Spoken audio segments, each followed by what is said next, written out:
The international break is over, and the pressure is back on Newcastle United. Following 3 straight victories, Eddie Howe's men must refocus and get back on track. So from breaking down the major news going into the match against West Ham, to finding out what's happening with Newcastle's game-changing stadium and training ground redevelopment, to discussing the intriguing news regarding Newcastle United's potential January transfer budget, pot of money that we have sitting there waiting to be spent, to revealing Newcastle's 2 potential targets from France and Netherlands, as well as discussing Newcastle's genius swap deal plan to sign Bryan and Mbeumo. As per, join us as we discuss the latest Newcastle United news. Let's go! So starting off, as reports last month revealed, regarding the St. James Park redevelopment, the 2 options were to rebuild, modernize and expand St. James Park, or move elsewhere in the city centre with the land adjacent to their current home on Leazes Park, the favoured site. However, in a recent update, Newcastle United has indicated a strong possibility of building a new stadium near St. James Park, with Chief Operating Officer Brad Miller stating that such a move could more than double the club's matchday and non-matchday revenue. This potential project is a key component of the club's growth strategy under the Saudi Arabia Public Investment Fund, although fans have expressed frustration over the lengthy decision-making process. Speaking at the We Are United fan event at the club's Stack fan zone, Miller was on stage alongside Darren Eales, CEO, Paul Mitchell, Sporting Director, Peter Silverstone, Chief Commercial Officer, and Simon Capper, Chief Financial Officer, and confirmed that the club are seriously considering building a new stadium that wouldn't be far away from our current home. In discussing the challenging decisions ahead regarding Newcastle United's stadium situation, Chief Operating Officer Brad Miller outlined the advantages and disadvantages of either expanding St. James's Park or constructing a new stadium nearby. We have also taken the opportunity to look at what will a new stadium look like, Miller said. It's not comparing apples with apples. They are not like for like. It's comparing apples with pears. The brilliant thing about St. James's is it is in an iconic location, the atmosphere and the competitive edge it gives the team on the pitch, and it has 52,000 seats already. But a new stadium doesn't have that, and we'd have to pay for all those seats again. A new stadium has the potential to earn a lot more, both on match days and non-match days, a bit like Stack. It is giving us an indication that we can actually contribute even more to the football club and football side if we had a new stadium. It is a once-in-a-lifetime opportunity. Do we invest and transform St. James's as we see it today, on the site where we are? Or do we take that bold move and think about moving? Miller emphasized that the ultimate decision will prioritize the club's long-term competitiveness, while also considering input from supporters as we enter the briefing stage of the process.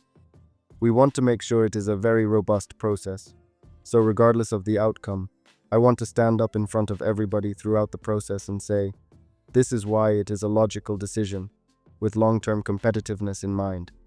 Because as you have heard a lot, it is all about revenue and PSR, the Premier League's profit and sustainability rules.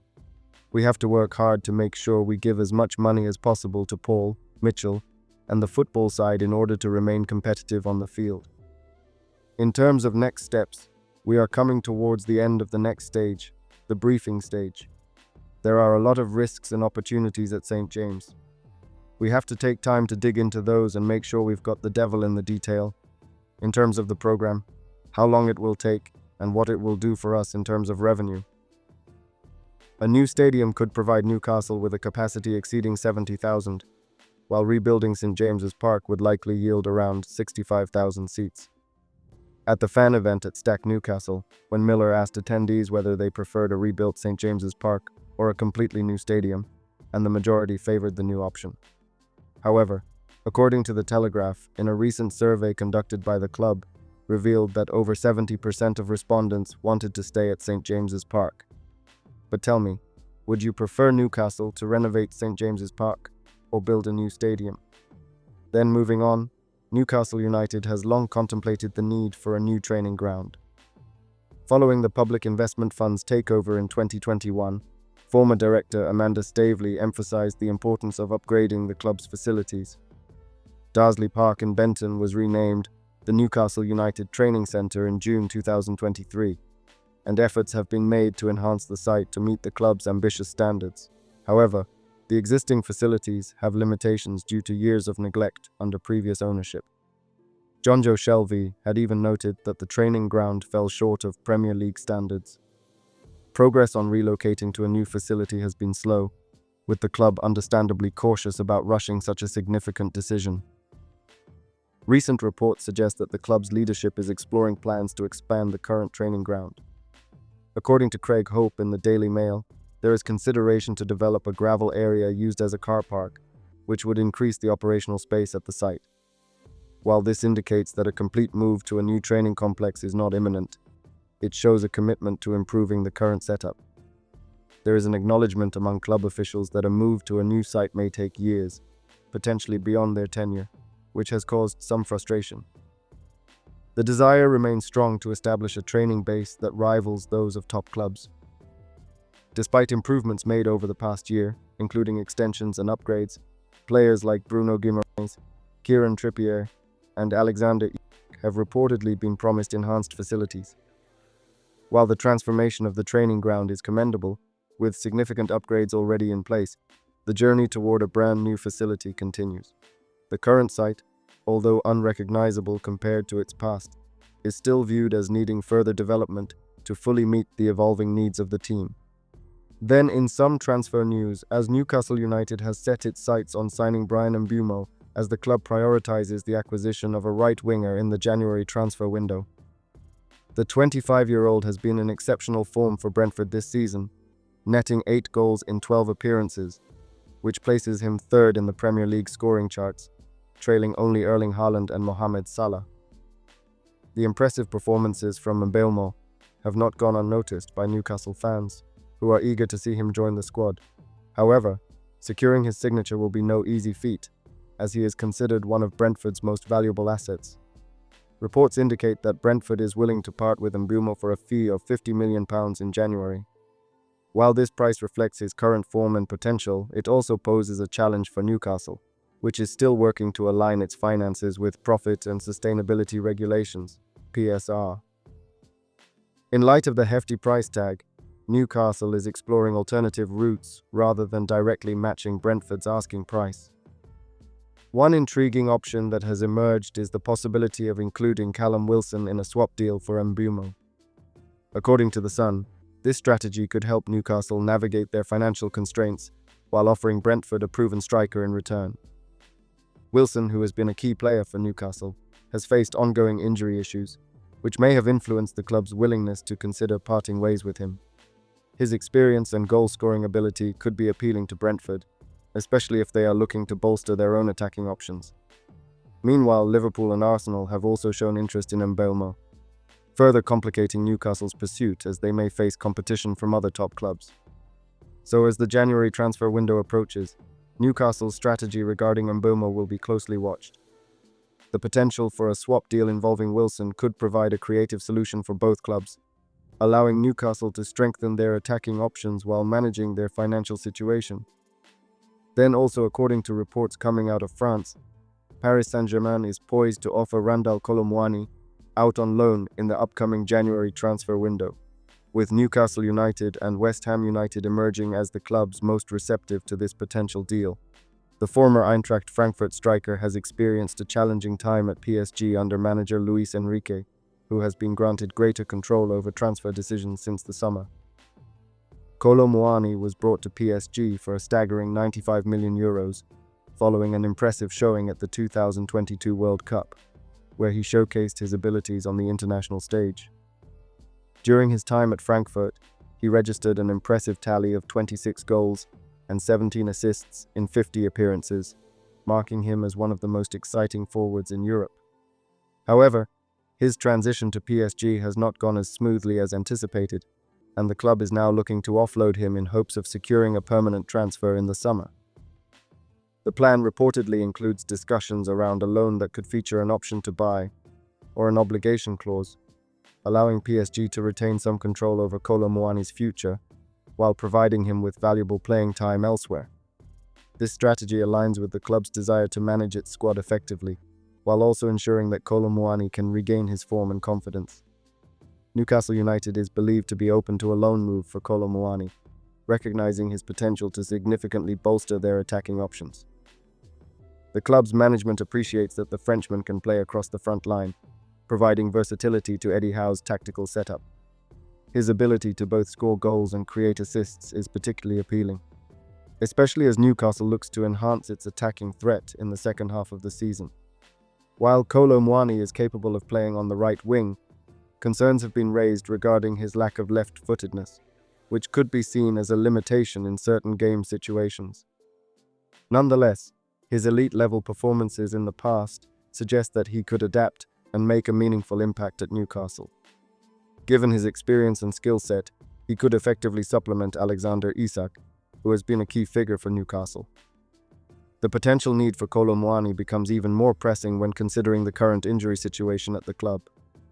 If Isak were to sustain a long-term injury, Newcastle would be left with limited options up front. William Osula has had a minimal impact, seeing just 10 minutes of Premier League action this season, while Callum Wilson's ongoing injury troubles mean he cannot be relied upon consistently. Bringing in Kolo Muani could provide the club with additional depth and flexibility, allowing them to maintain their competitive edge in the league. Furthermore, Newcastle's ambitions in the Premier League are clear, and they aim to compete for European qualification. Securing a player of Kolo Muani's caliber on loan could be a strategic move that enhances their chances of achieving these goals. As the January window approaches, the discussion surrounding Kolo Muani's loan could become a focal point for both Newcastle and PSG, with both clubs eager to find a resolution that benefits all parties involved. However, in a more interesting development, according to Graham Bailey, Newcastle United is reportedly interested in signing Johan Bakayoko, one of the most promising young wingers in Europe, as they look to strengthen their attacking options in the January transfer window. The Belgian winger, who has previously been linked with a move to Liverpool, has been on Newcastle's radar since the summer. Bakayoko has garnered attention for his performances, with Brentford having made a bid for him last summer, which ultimately failed. Additionally, both Arsenal and Liverpool have kept tabs on his situation, highlighting his growing reputation in the footballing world.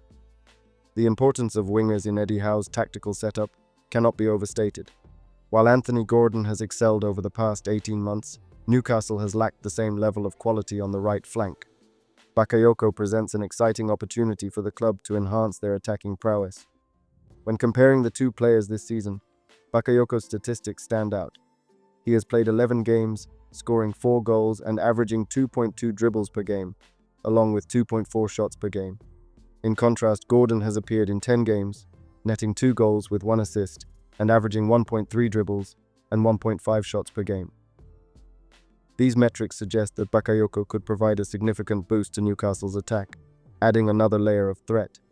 If Newcastle can successfully negotiate a deal for Bakayoko, it would be a significant coup for the club, potentially transforming their offensive capabilities. The prospect of adding such a talent to the squad is certainly exciting for Newcastle fans as they look ahead to the remainder of the season. Whether the move materializes remains to be seen, but Bakayoko's potential arrival could signal a new chapter for the Magpies as they aim to compete at the highest level. But tell me, who would you want Newcastle to sign from these 3 options? Then, in a massive development, regarding the transfer budget. Eddie Howe revealed the January transfer strategy, particularly regarding the funds from the Marc Guehi sale that weren't utilized in the recent window. It's 5 weeks away now from the January transfer window. You've just spent a little bit of time in Saudi, where a lot of the hierarchy were there. Did you have a chance to sit down and talk about the January window for the first time? Loose discussions, I'd say. I think we will sit down, I think, in the next couple of weeks and probably firm up those conversations with more detailed analysis of where we're going to go or where we can go. But as I said many times, it's not as straightforward as maybe everyone will think it's going to be. Going into January, this is going to be a complex window for us.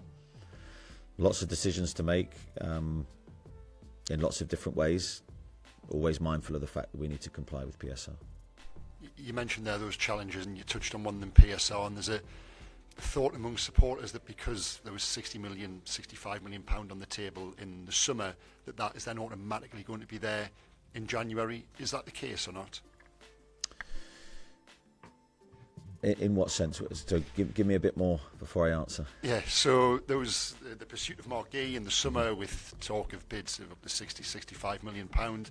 Does that automatically mean you go into January with a 65 million pound war chest? Just any excuse to use the word war chest. Really. War chest, I love that word. Firstly, I don't think any bid reached that level. That's far in excess, I think, of potential what the reality was. Secondly, no, there's no, with PSR rules, there's no pot of money that we have sitting there waiting to be spent. It's all about trading in and out and making sure at the end that we comply with PSR. And I think that's the first port of call for us as a football club, is that we have to comply as we did last year. And then, of course, within that, we're looking to improve the squad at every opportunity we can, and there's a determination from everyone at the club to do that. So it's about getting that balance right. While Eddie Howe indicated that those funds aren't readily available and that the club will need to manage outgoings to balance the books in line with profit and sustainability regulations, it seems he may have been downplaying the situation. It's possible that there is still some money available, which could be used strategically, allowing Newcastle to negotiate without other clubs inflating their prices based on the assumption that Newcastle has significant funds at their disposal. This approach could help the club navigate the transfer market more effectively while maintaining financial prudence. I could see that as a very real possibility. Then, in a massive boost ahead of tonight's match against West Ham, Eddie Howe confirmed that Callum Wilson and Kieran Trippier are in contention to be available. Then finally, in an exciting update, if you would like to know why Newcastle's attack is about to change, click the video link on screen now. Just smile and wave, boys. Smile and wave.